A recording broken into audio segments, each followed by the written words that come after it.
할 때 오류를 성경 해석의 오류를 줄일 수 있는 그래도 가장 확실한 방법이 있다면 성경 말씀이 기록되던 그 역사적 배경, 시대적 상황, 또 문학적 장치 안에서 성경을 해석하게 되면 어려운 말씀이지만 그래도 성경을 해석하는데 오류를 가장 잘 줄일 수 있는 방법이라고 생각을 합니다. 그래서 오늘 신명기 30장을 제 나름대로 읽어가면서 신명기 29장과 30장은 광야의 2세대 가나안 땅을 눈앞에 두고 있는 모압 평야에서 2세대에게 주셨던 말씀이어서 제가 그 2세대의 마음과 그 상황을 제가 그 감정을 이입하려고 한번 눈을 감고 가나안 땅이 눈앞에 보이고 여기저기 황무지가 있는 곳에 모압 평야에서 그리고 하나님의 말씀이 들려오는 그런 장면을 생각해 봤습니다. 새로운 곳에 들어간다고 하는 것 호기심도 있을 테고 설레임도 꼭 소풍을 내일 가는 그 아이가 아침에 일찍 일어나고 또 쉽게 잠들지 못하는 그런 설레임이 가득한 가나안 여행의 길이 되긴 하겠지만 그러나 제가 모압 평야에 있는 제 자신을 생각해 볼 때 사실은 호기심 설렘보다 두려움, 말로 설명할 수 없는 막막함이 가득할 것 같았습니다. 왜냐하면 27장, 28장에 성경에 나와 있는 모든 복과 저주가 총망라되어 있었습니다. 복에 대한 말씀은 14구절, 저주에 대한 말씀은 쉬운 4구절, 거의 4배나 더 많은 말씀이었습니다. 지난주 말씀의 모압 평야의 첫 번째 메시지가 과거에 광야에서 도와주신 하나님이 너희 2세대도 도와줄 거다. 물 깃는 자, 나무 패는 자처럼 약한 자라 할지라도 하나님 말씀을 지키면 복을 받는다. 그러나 지도자 힘 있는 사람이라 할지라도 하나님 말씀대로 살지 않으면 조금 전에 27장과 28장에 있었던 그 저주를 받게 될 것이다. 그러니까 감추어진 것, 우리가 모르는 것, 하나님의 영역에 속한 신비, 해석되지 않는 고난, 또 심판의 때 이런 거 여기보다 나타난 것, 확실한 하나님의 말씀, 이미 기록된 말씀, 주어진 말씀을 지켜 행하면 복을 받을 것이다. 이렇게 말씀해 주셨지만 두려운 것은 무엇이냐면 과연 내가 가나안 땅에 들어가서 복을 누릴 수 있을까? 우리 부모 세대가 실패했는데 우리 부모 세대가 그 기적을 보고도 실패했는데 우리는 실패하면 어떡하지? 복보다 더 4배나 더 많은 저주의 메시지가 선포되었는데 과연 우리는 가나안 땅에 들어가서 과연 성공할 수 있을까라는 그런 두려움이 모세의 메시지와 함께 모압 평야의 무거운 공기를 만들어내고 있었을 것입니다. 사람은 긍정적 이야기보다 부정적 이야기가 오래 남고 그것이 그 마음을 되게 흔들게 되죠. 10마디의 칭찬보다 한마디의 비난이 더 오래 남는다든지 다른 사람의 10가지의 장점보다 한 가지의 단점이 더 이렇게 생각 속에 딱 각인되어 있다든지 그러니까 하나님이 복을 주신다는 그런 말씀보다 하나님을 사랑하고 하나님 말씀에 순종하면 복을 주신다는 말씀보다 불순종하면 하나님께서 너희를 저주하신다는 이런 말씀이 분명 이 모압의 사람들을 두렵게 하고 지치게 하고 절망하게 했을 것입니다. 하나님은 말씀하시는데 그 저주의 최고봉이 무엇이냐면 나라가 멸망하는 것입니다. 개인이 무너져도 다시 회복할 기회가 있고 직장이 무너져도 다시 또 다른 직장에 취업하거나 사업장이 무너져도 닫힌 문만 보지만 새롭게 열린 문을 보고 또 새로운 길의 인도함을 받아서 다시 재기할 기회가 있지만, 나라가 무너지면 사실은 내 힘으로, 내 노력으로 불가능하게 되는 것이죠. 1절에 보시면 너희가 포로로 끌려가게 된 상황이 나옵니다. 나중에 너희가 실패해서 말씀에 불순종해서 저주의 최고봉인 나라가 멸망하는 상황이라 할지라도 2절에 너희가 마음을 돌이키면, 하나님을 향해서 다시 회개하고 마음을 돌이키면 3절에 보시면 하나님께서도 그 마음을 돌이키실 것이다. 이런 약속의 말씀을 해 주시죠.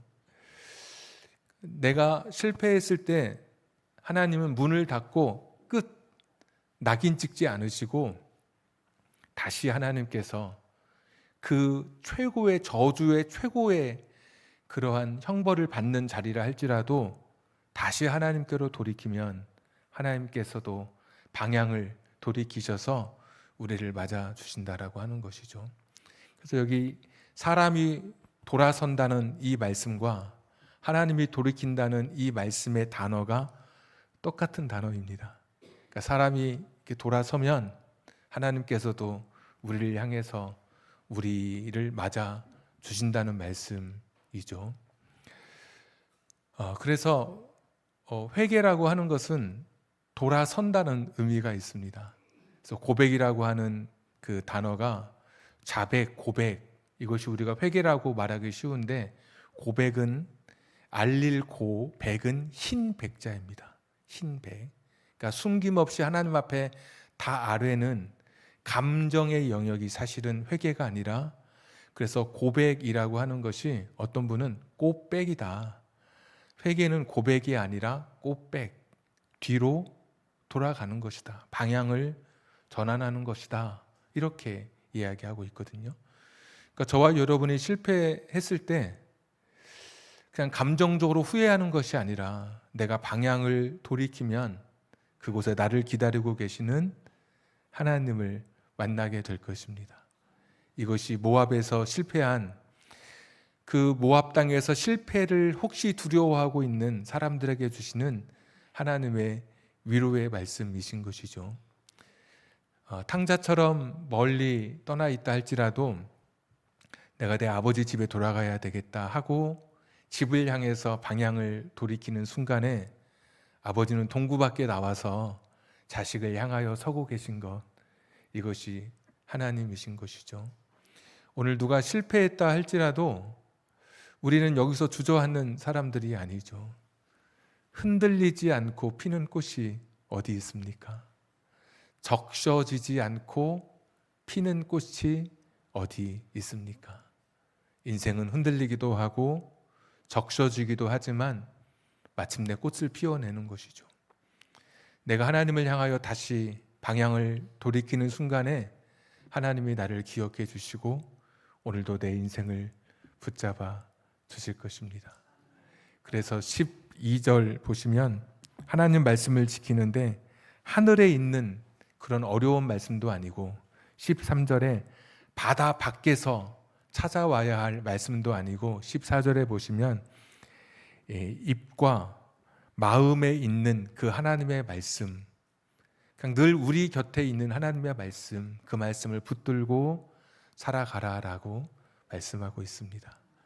무슨 기도원에 가서 높은 산에 가서 은혜를 받고 내가 그 말씀대로 사는 것도 아니고, 바다 끝 어디 멀리 막 깊은 여기 목사님만 풀어주는 무슨 신비로운 말씀을 듣고 그 신비를 찾아서 특별한 말씀을 찾아서 지키는 것이 아니라, 지하철에서 생각나는 말씀, 식탁을 준비하면서 떠오르는 말씀, 지난 주일에 들었던 말씀, 성경을 읽다가 깨달았던 말씀들, 그 말씀을 지키며 살라고 그렇게 당부하시고, 15절부터 마지막 20절까지 이렇게 보시면은 15절 내가 오늘, 16절 내가 오늘, 18절 내가 오늘, 19절 내가 오늘, 4번 반복되고 있습니다.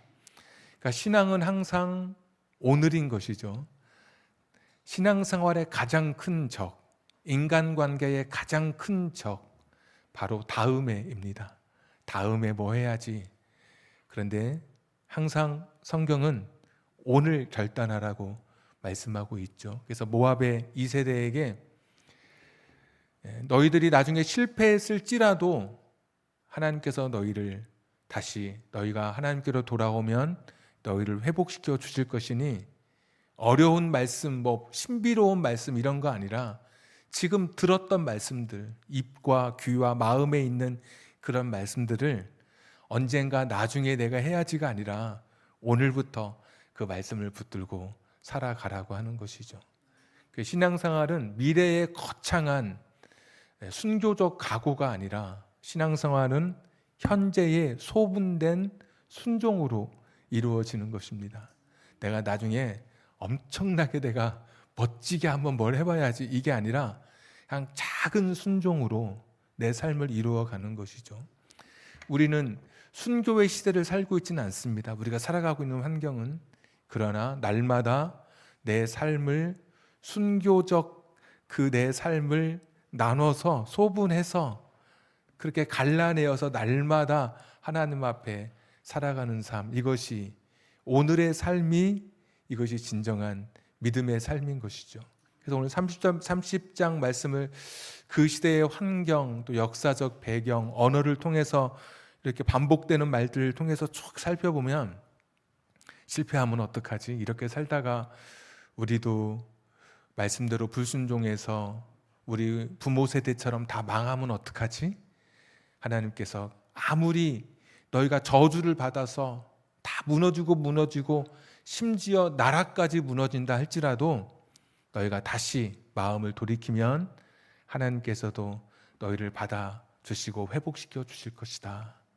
그리고 너희에게 있는, 그러니 너희에게 있는 지금 어려운 뭐 복잡하고 멀리 있고 신비로운 말씀이 아니라 지금 입과 귀에 들리는 너희 마음에 남아있는 말씀이 있다면 그 말씀을 다음이 아니라 오늘 지켜라라는 그런 말씀입니다. 그래서 이 말씀은 이렇게 읽으면 참 은혜가 되고 맞아.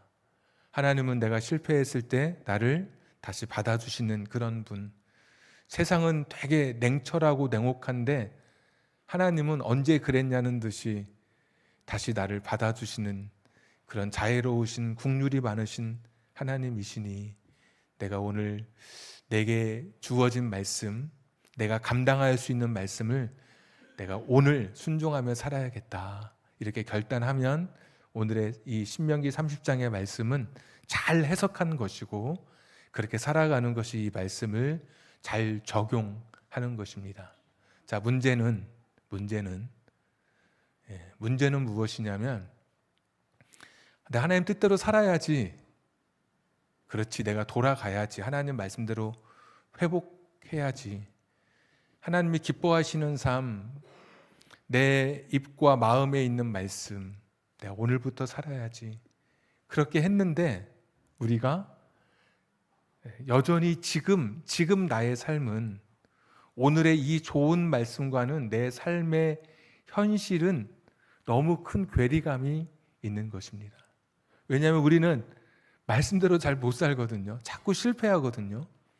하나님 말씀을 붙든다고 하는데 그 말씀을 내 마음에 뜨거웠던 신앙도 금세 식어져 버리고 하나님 말씀을 결단했는데도 불구하고 자꾸 무너져 가는 것이죠.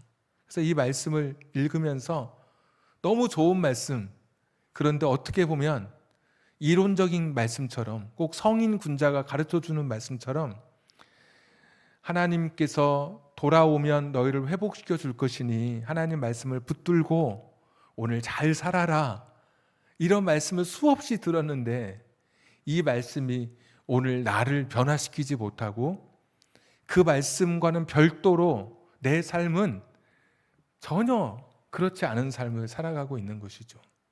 그러니까 가르쳐주는 말씀이 있는데 현실에서 그 말씀이 전혀 내 삶에서 그 말씀이 재현이 되지 않는 이 현실이 사실 오늘 우리의 마음을, 우리의 신앙생활을 돌아보게 하고 우리 마음을 사실 무겁게 하는 것입니다. 사실 얼마나 좋은 말씀입니까?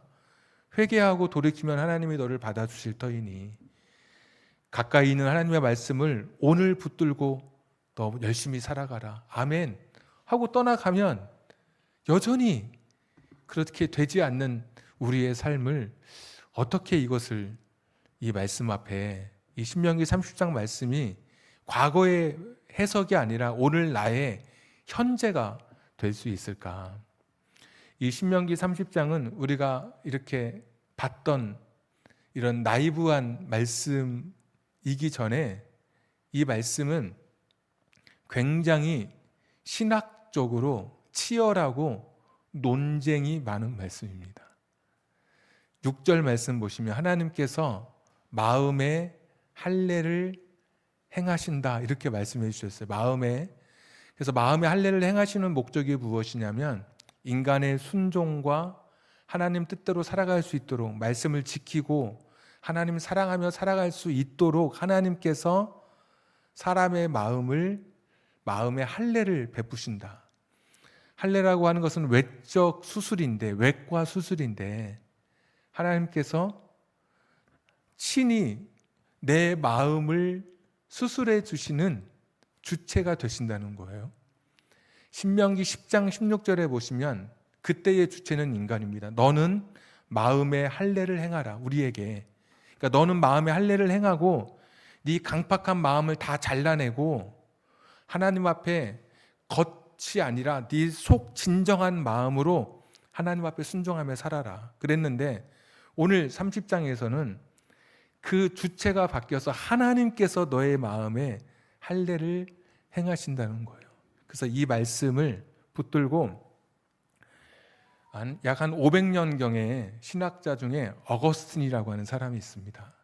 어거스틴과 또 많은 종교개혁자들이 이 말씀을 붙들고 이신칭의, 믿음으로 사람은 의로워지는 것이다. 우리가 선을 행하고 아까 15절부터 있었던 오늘 하나님의 말씀을 지키고 이런 것은 내가 할 수 있는 게 아니고 하나님이 6절에 마음의 할례를 행해 주셔야, 할례를 베풀어 주셔야 비로소 우리 인간이 할 수 있는 거구나. 그러니까 우리 인간은 무능력한 존재고 선을 행할 그런 힘과 선을 행할 수 있는 그런 존재가 아니라 내가 선을 행하고 하나님의 말씀을 지켜 살아갈 수 있는 것은 하나님이 해주셔야 되는구나. 이렇게 하면서 인간의 무능력에 대한 그런 말씀을 주장하는 그런 말씀이었습니다. 그런가 하면 그 동시대에 펠라기우스라고 하는 신학자가 있는데 이 신학자는 15절부터 20절의 말씀을 신명기 30장 중에서 그 말씀을 딱 또 내세우면서 하나님이 이렇게 살라고 하지 않았느냐, 생명을 선택하고 하나님을 선택하라고 하지 않았느냐, 그렇게 행하라고 하지 않았느냐, 하나님이 우리 인간에게 할 수 없는 일을 하라고 명령하시는 분이냐? 아니다. 인간의 결단과 노력이 중요하다. 이렇게 한 거예요. 그러니까 한쪽은 하나님의 은혜가 있으면, 하나님의 은혜를 받으면 하나님을 사랑하는 삶을 살아가게 된다 그러고, 한쪽에서는 아니 그러면 우리는 할 게 아무것도 없지 않느냐, 인간의 노력과 결단이 있어야 살아가는 것이지 어떻게 하나님의 은혜만 구하면서 살아갈 수 있느냐. 그래서 이 두 가지 신학의 큰 대결, 대척점이 오늘 신명기 30장에서 한 장에서 부딪히게 된 거예요. 그래서 6절의 극단에 빠지면 인간은 아무것도 하지 않아도 돼요. 왜? 하나님이 다 해주시니까. 하나님이 내 마음을 감동시켜서 눈물도 나게 해주시고, 하나님이 또 내 삶을 노크하셔서 하나님 뜻대로 살아가게 해주실 것이고, 근데 또 반대로 15절의 극단에 서게 되면 인간의 행위만 남게 되는 것이죠. 그래서 내가 15절부터 20절처럼 하나님을 선택하고 하나님 말씀대로 살지 않으면 내가 구원받지 못했나, 구원이 취소되는 것 같기도 하고, 이 두 가지 극단이 사실 지금까지도 신학의 큰 두 주장입니다. 근데 저는 잘 모르겠습니다. 하나가 맞다면 하나님이 6절만 주셨겠죠. 또 하나가 맞다면 하나님이 15절만 주셨겠죠. 근데 같은 장 안에 하나님의 은혜와 돌보심에 하나님의 감동하심도 기록되어 있고, 그에 따른 인간의 응답과 인간의 결단과 인간의 노력도 기록되어 있는 것을 보면 뭔가 한 가지가 다 정답이 아니고 두 가지가 다 있는 것 같다라는 그런 생각이 들어요. 그래서 탕자가 집으로 돌아오는 방향을 정할 때 아버지도 그 방향을 정하고, 또 탕자가 집으로 돌아올 때 했던 이야기가 아버지께서는 나를 받아주실 것이다. 최소한 나를 내치지 않으시고 품꾼의 하나라도 받아주실 것이다 라고 하는 마음의 확신과 감동이 있었죠. 그러니까 우리가 하나님의 뜻대로 살아가는 것은 인간의 노력과 결단 그 이면에는 분명히 내가 하나님께로 가면 하나님께서 나를 향해 당신께서 그 방향을 돌이켜 주실 것이라고 하는 그런 마음의 확신이 있기 때문에 우리가 하나님 앞에 돌아갈 수 있는 것이고, 하나님의 은혜도 모든 사람에게 주어지지만 우리 마음을 감동시켜 주시지만 그것을 거부할 수도 있는 거예요.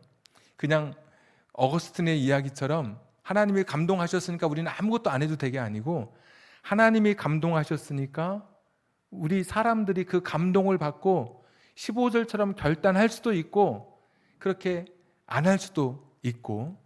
그래서 보면 내가 하나님께로 돌아가는 데에는 이미 하나님께서 그 자리에 나를 이미 돌아보고 계신 그 장면이 일방적인 하나만 있는 게 아니라 두 개가 하나의 그 완성된 그림처럼 같이 있는 거예요. 그러니까 인간의 시점에서 보면 내가 하나님께로 돌아가는 것인데, 하늘의 시점에서 보면 이미 하나님께서 내 마음에 미리 감동을 주셔서 내가 하나님께로 돌아갈 수 있도록 하나님께서 내 마음을 그렇게 움직여 주신 것이죠. 이 표현이, 신학적 표현이 좀 애매모호하고 어렵죠. 이거를 한마디로 표현하자면 선행적 은총이다. 요한 웨슬레가 이야기했던 선행적 은총.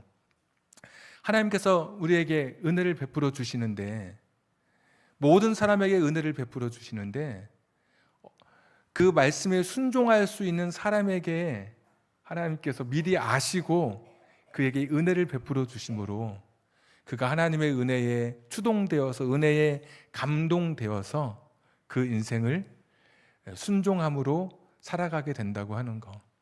그러니까 오늘 이 말씀은 신명기 30장의 6절과 15절의 말씀은 서로 대립되는 그러한 신학적 주장임에도 불구하고 우린 신앙을 빼고 신앙으로 이야기하자면, 신학은 잘 모르겠는데 분명한 것은 내가 돌이킨다고 하는 것, 하나님을 향해서 선다고 하는 것은 내 노력과 내 의지만으로 되는 게 아니고 하나님이 은혜의 길을 미리 열어주신 것이고, 그 은혜의 길을 따라 누군가는 가거나 가지 않는데 나라고 하는 존재는 15절의 말씀을 붙들고 은혜에 열어두신 그 길을 따라 인간의 응답이라고 하는 순종을 통해서 그 길을 걸어가게 되는 것.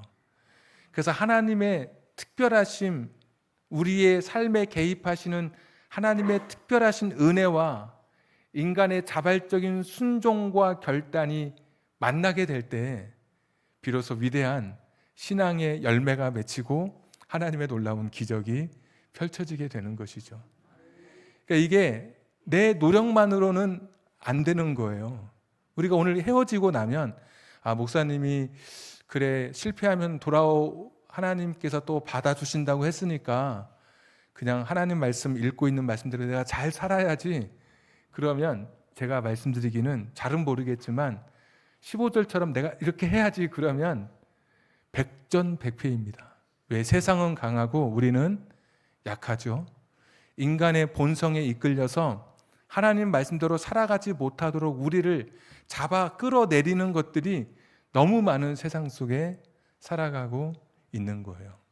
그래서 우리가 구할 것은 6절에 하나님께서 마음에 할례를 행하신다고 했던 그 말씀, 그러니까 결국은 그거거든요. 하나님께서 너희를 도와주실 거야. 너가 순종할 수 있도록 하나님이 도와주실 거야. 그러니 그 하나님의 도우심을 힘입어서 말씀에 순종해라. 이것이 오늘 최종 결론이에요. 그러니까 내 힘으로 살아가는 게 아니고 하나님의 도우심, 하나님께 의지하여서 내가 말씀에 순종하는 거예요. 에스겔서 36장 26절에 보시면 돌 같은 마음을 제하여 주시고 새 영과 새 마음을 우리에게 주신다 그랬습니다. 오늘 이제 할례 이야기처럼 돌 같은 마음을 제하여 주시고 새 영과 새 마음을 주신다. 에스겔서 36장에 있는 말씀인데 이것이 사도행전 2장에서 이루어지게 되죠. 성령님께서 우리 가운데 임하여 주심으로 내 힘으로 하나님의 말씀을 살아내는 것이 아니라 성령께서 내 삶을 다스려 가심으로 내가 하나님의 말씀에 순종하는 존재가 되는 거예요. 제자들이 부활의 예수님 만나고도 여전히 두려워하여 문을 닫거나 갈릴리로 떠나갔지만 성령께서 자신들의 삶을 다스리시는 성령 충만을 경험하고는 새로운 삶의 새로운 제자의 모습으로 그들의 삶을 우리에게 보여주고 있는 것이죠. 그러니까 신앙이라고 하는 것은 내 힘과 내 노력으로 내가 하나님을 선택하고 입과 마음에 있는 말씀을 선택하며 그 말씀을 붙들고 살아야지 이런 노력과 결심만으로 이루어지는 게 아니고 하나님께서 마음에 할례를 베풀어 주시는 것, 이것이 신약의 용어로는 성령을 부어 주셔서 성령님이 내 안에 주인이 되시고 내 삶을 충만으로 다스리실 때 비로소 내가 이 신명기 30장의 말씀이 오늘 나의 현재가 되는 거예요. 그러니까 하나님을 의지하지 않고 성령님을 의지하지 않고 예수님을 의지하지 않고는 이것은 좋은 이야기에 불과한 거예요. 이론에 불과한 것이고, 야, 내가 하나님 뜻대로 살려고 했는데 안 되네. 또 실패하고 또 자책하고 또 무너질 수밖에 없는 것이죠. 성령께서 내 삶을 다스려 가실 때 내가 하나님의 뜻을 온전히 이루고 하나님이 기뻐하시는 삶을 선택하게 되고 순종으로 내 삶을 하나님 앞에 온전히 드려지게 됩니다. 그러면 성령의 충만은 무엇일까? 수영 잘하는 분들은 아시겠지만 오히려 발목이나 이렇게 허리나 가슴에 차면 수영 잘하는 분들은 불편해요. 발이 떨어져서 그냥 유영한다 그러죠. 그게 훨씬 더 자유로운 거거든요. 그러니까 내가 성령의 충만함을 경험하지 못하면 성령께서 내 안에 오셔서 내가 예수를 구주로 고백한 것까지는 맞는데 거기서 성령의 충만함이, 그러니까 하나님이 나를 온전히 다스리는 상태까지 가지 못하면 우리는 세상의 파도와 물결에 계속 거슬리는 거예요. 그렇게 살지도 못하면서 발목에 거슬리고 가슴에 거슬리고, 그러니까 온전히 성령의 충만함 속에 내가 나를 맡길 때 온전한 하나님의 사람으로 쓰임받게 되는 것이죠. 그럼 성령 충만은 무엇이냐? 아니, 성령의 충만함은 어떻게 되는 것인가? 성령 충만은 성령 충만을 받으라라고 할 때 명령형, 현재형, 수동태로 되어 있습니다. 그러니까 성령 충만은 내가 해도 되고 안 해도 되는 게 아니라 하나님의 명령인 거예요. 오늘 보니까 성령께서 나를 다스려 주셔야 하나님이 내 마음을 할례를 베푸시는 그 하나님의 나를 향한 다스림, 하나님께서 내 삶에 개입하시는 것이 있어야 내가 실제로 하나님 말씀대로 살잖아요. 육에 속한 사람이 아니라 영에 속한 사람이 되어서 살아가잖아요. 그러니까 성령 충만은 명령형이어서 오늘 우리 모두가 성령의 충만을 구해야 하는 것이죠. 근데 현재형이에요. 과거에 내가 성령 충만했다, 그게 아닌 거예요. 항상 성령의 충만함이 있어야 되는 거예요. 근데 그러면 내가 성령 충만을 어떻게 받나? 이런 것도 사실 좀 우리가 궁금하기도 하고, 성령 충만은 아까 말씀드렸던 것처럼 명령형, 현재형, 수동태예요. 능동태는 내가 성령 충만을 내가 받는 거예요. 내가 막 가져오면 돼요. 어디서 퍼오면 돼요. 근데 수동태여서 내가 할 수 없어요. 나는 비워놓는 것뿐이에요. 내가 받는 게 아니라, 내가 가져오는 게 아니라. 그래서 그걸 가리켜서 성령 충만의 첫 번째가 있다면 회개예요. 그래서 회개하고 죄사함 받고 성령 충만을 받으라, 그런 말씀도 있고, 수동태이기 때문에 나는 회개하고 내 자신을 비워내는 거예요. 성령님이 내 삶을 다스릴 수 있도록.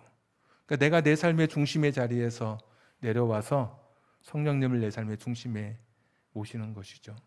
회개가 첫 번째. 두 번째, 말씀에 거하는 것입니다. 너희가 그리스도 예수의 풍성한 말씀에 거하라. 말씀에 거할 때, 예수 그리스도의 영이거든요. 성령께서 말씀 속에 거할 때 활자 속에 계신 예수님께서 살아서 우리 가운데 찾아오시고, 성령님으로 우리 가운데 찾아오시고, 우리 마음을 예수 그리스도로 가득하게 하시는 상태, 예수님으로 내 안에 가득한 상태. 그래서 하나님 말씀을 막 내가 지키고 싶은 상태, 하나님 말씀대로 살고 싶은 내 마음에 막 열정을 불러일으키는 상태. 웨슬레가 이야기했던 온전한 성결 세례를 받고 내 안에 하나님의 사랑으로 가득한 상태, 선을 막 행하고 싶어서 견딜 수 없는 상태. 회개하고 하나님 말씀을 가까이 하고. 세 번째, 성령 충만은 간구입니다. 간구. 구하는 자에게 성령을 주시지 않겠느냐. 하나님, 저를 다스려 주십시오. 저는 제 인간적인 제 생각과 신앙의 무슨 경력 가지고는 내가 하나님 말씀대로 살 수 없습니다. 내가 가진 성경 지식과 내 삶은 너무나 거리가 멉니다. 성령님께서 오셔서 내 삶을 다스려 주십시오. 마음에 할례를 베풀어 주신다고 했는데, 오늘 제 마음에 성령님 오셔서 제 마음을 주장해 주시고 제 마음의 주인이 되어 주십시오. 그래서 제가 하나님이 기뻐하시는 삶을 선택할 수 있도록, 하나가 맞는 게 아니고 내가 하나님이 주시는 은혜를 붙들고 그렇게 살아갈 수 있도록 내 마음을 다스려 주십시오. 그래서 간구가 필요하고, 마지막으로는 순종입니다. 순종. 하나님께서 내 마음을 감동하실 때가 있거든요. 그때 순종은, 즉각서 순종은 성령의 충만을 계속해서 유지하는 통로가 됩니다.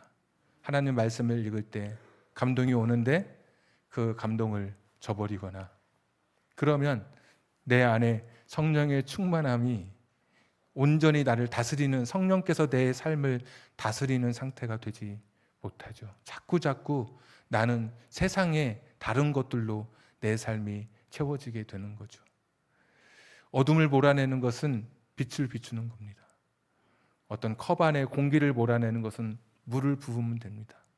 나라고 하는 자아를 몰아내는 것은 나의 노력과 절제와 또 내가 무슨 폭포수 밑에서 거기에서 뭘 돌을 쌓아서 그런 것이 아니라, 하나님의 영이신 성령께서 내 삶을 다스리시면 내 인생은 말씀에 순종하는 삶을 살아가게 되고, 그 말씀에 순종하는 삶이 그냥 나의 노력만이 아니라 내 안에서부터 나를 감동하시는 하나님의 은혜, 하나님의 붙드심을 따라서 내가 그렇게 순종하지 않으면 안 될 만큼 내 삶에 감동과 은혜를 베풀어 주시는 것이죠. 전에는 내가 누군가를 미워했다면 내가 좀 사랑해야 될 텐데, 목사님 설교 들으니까 좀 찔리네.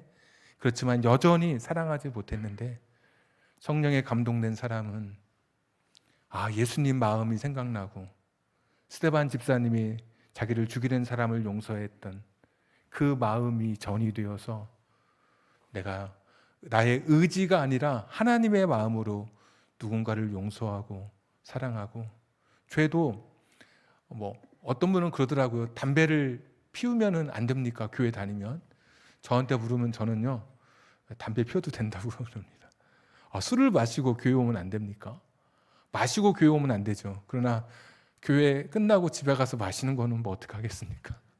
근데 분명한 거는, 왜냐하면 니코틴이나 알코올의 성분보다 예수 그리스도의 보혈이 더 효력이 있고 크고 모든 세상의 모든 악과 죄를 깨끗게 하시는 그 보배로운 피의 능력이 있기 때문에 무슨 담배와 무슨 술이 무슨 대수겠습니까?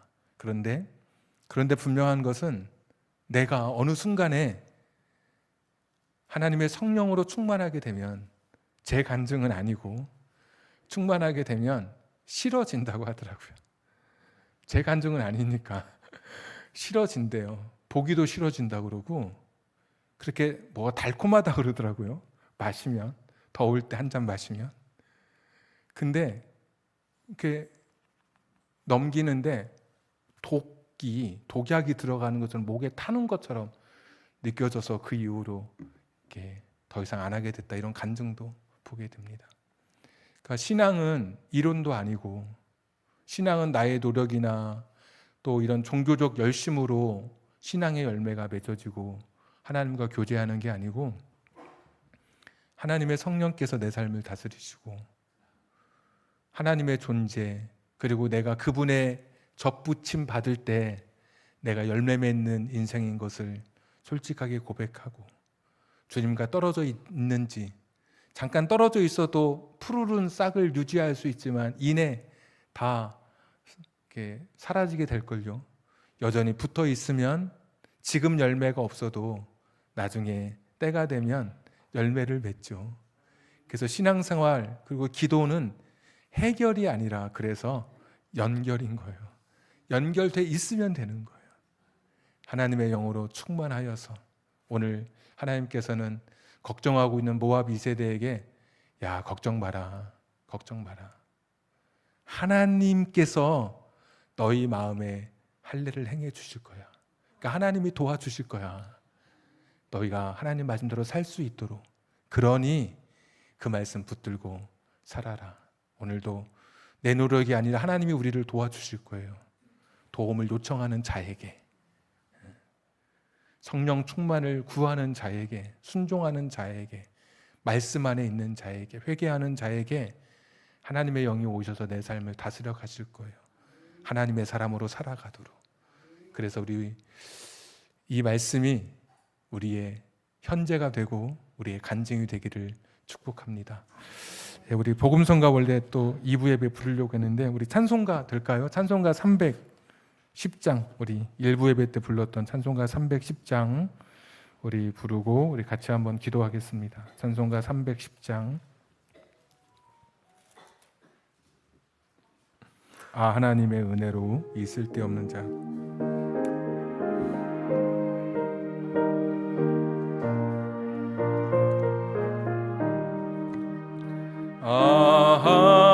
하나님의 은혜로 이 쓸데없는 자 왜 구속하여 주는지 난 알 수 없도다.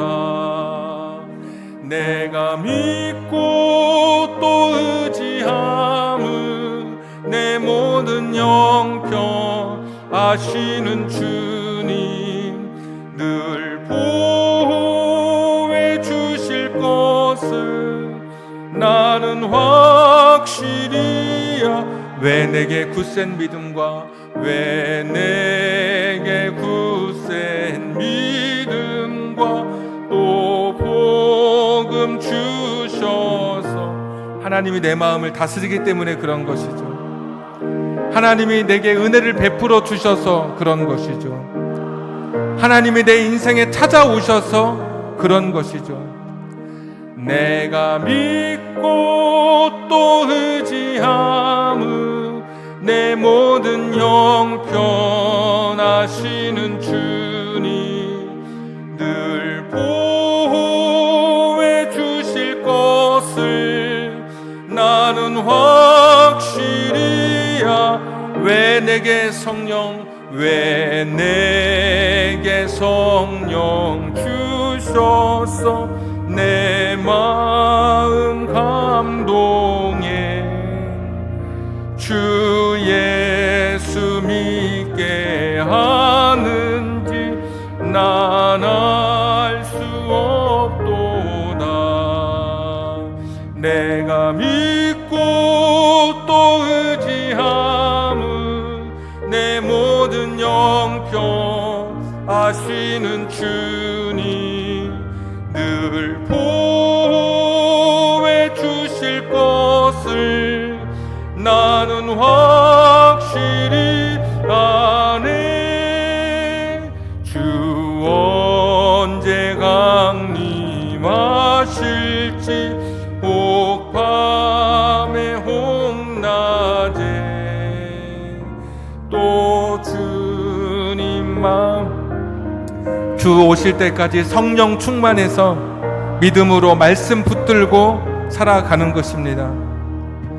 내가 믿고 또 의지함은 내 모든 영평 아시는 주님 늘 보호해 주실 것을 나는 확실히 우리 3절만 한 번 더 하겠습니다. 왜 내게 성령 주셔서 내 마음 감동해 주 예수 믿게 하는지 내 힘과 내 노력으로 신앙생활을 하는 것 아닙니다.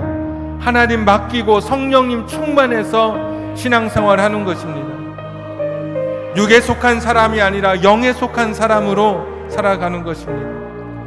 하시는 주님 늘 보호해 주신 것을 나는 확실히 아네.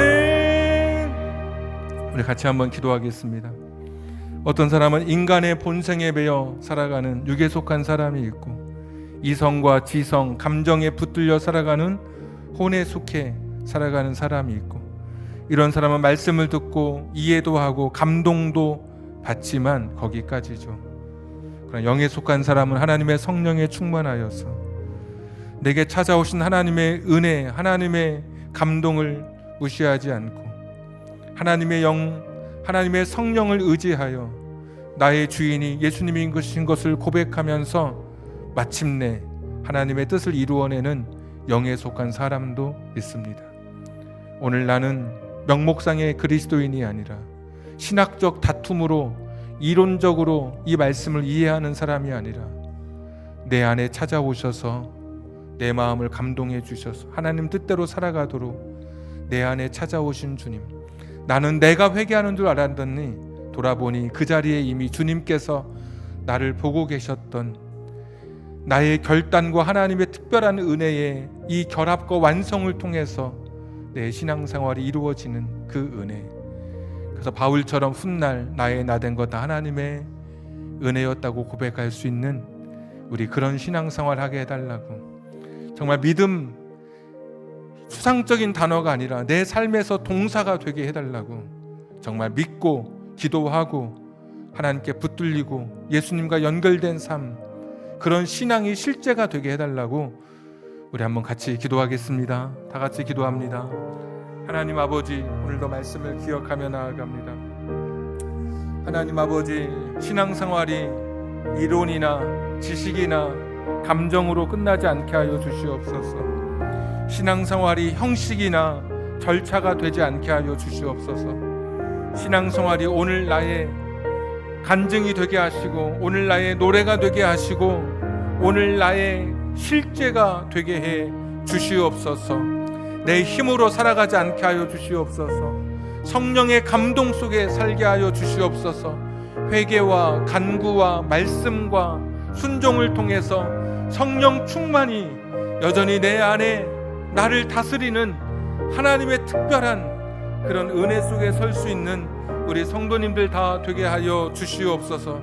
이번 한 주간 하나님의 영에 붙들려 말씀대로 살아가고 내 자신과 내 인간의 정욕을 쳐서 복종시키며 십자가 앞에 결단하며 믿음으로 살아가는 우리들 되게 하여 주시옵소서. 우리 삶에 찾아오시는 주님의 은혜를 고백하며 기도합니다. 이제는 우리 구주 예수 그리스도의 은혜와 하나님 아버지의 극진하신 사랑하심과 성령님 감동 감화 내주 충만하심